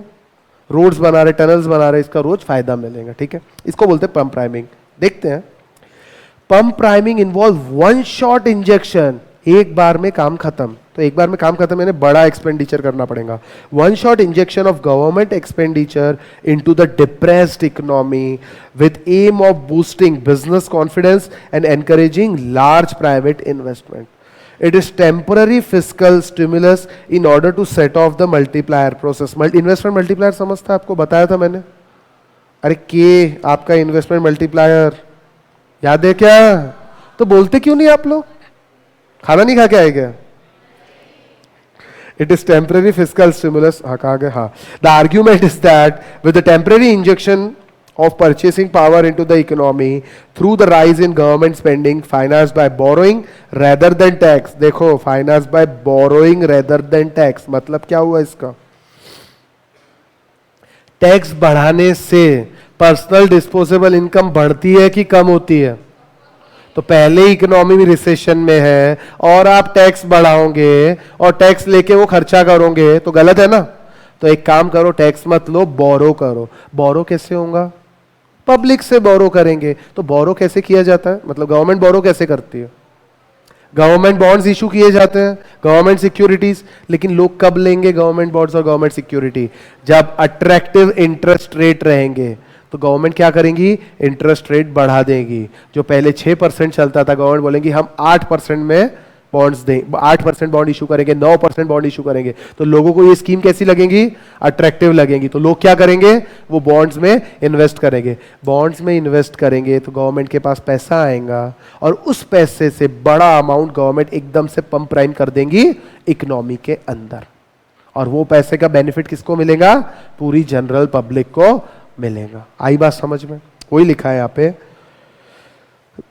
Government spending should be finance by borrowing rather than tax. क्योंकि टैक्स से अगर फाइनेंस होगा तो टैक्स बढ़ाना पड़ेगा, टैक्स बढ़ाएंगे तो अगेन और रिसेशन में चले जाएंगे हम, तो है कि नहीं? डिस्पोजेबल इनकम कम बचेंगी। It is possible to government to bring about the permanent recovery from slump. Permanent pump priming was used by government in post war era, यानी सेकेंड वर्ल्ड वॉर के बाद, in order to maintain full employment. However, it became discredited later on. क्योंकि आपको लगता है ये temporary stimulus है कि परमानेंट सॉल्यूशन है पंप प्राइमिंग। जैसे आप ग्राउंड वाटर से, मतलब पानी के लिए अपन पंप लगाते हैं, वो पंप हमेशा के लिए हो जाता है कि कभी उसमें पानी खत्म भी होता है? अगर ग्राउंड वाटर लेवल खत्म हो गया तो पंप खींच नहीं पाएगा पानी। और जनरली देखा जाता है गर्मी के टाइम पे वो पंप काम नहीं करता, जब हमको सबसे ज्यादा जरूरत रहती है। बरसात के टाइम पे वो काम करता है।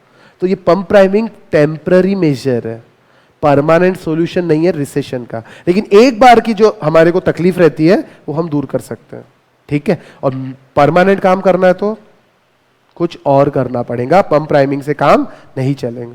क्या हुआ? समझ आ रहा कि नहीं आ रहा? सिंपल है। पंप प्राइमिंग, हाँ ये हो गया। However, it became discredited later on when it failed to halt the rising unemployment. एक बार का रोक दिया लेकिन हमेशा के लिए नहीं रोका, and was held responsible for inflation. क्या हुआ?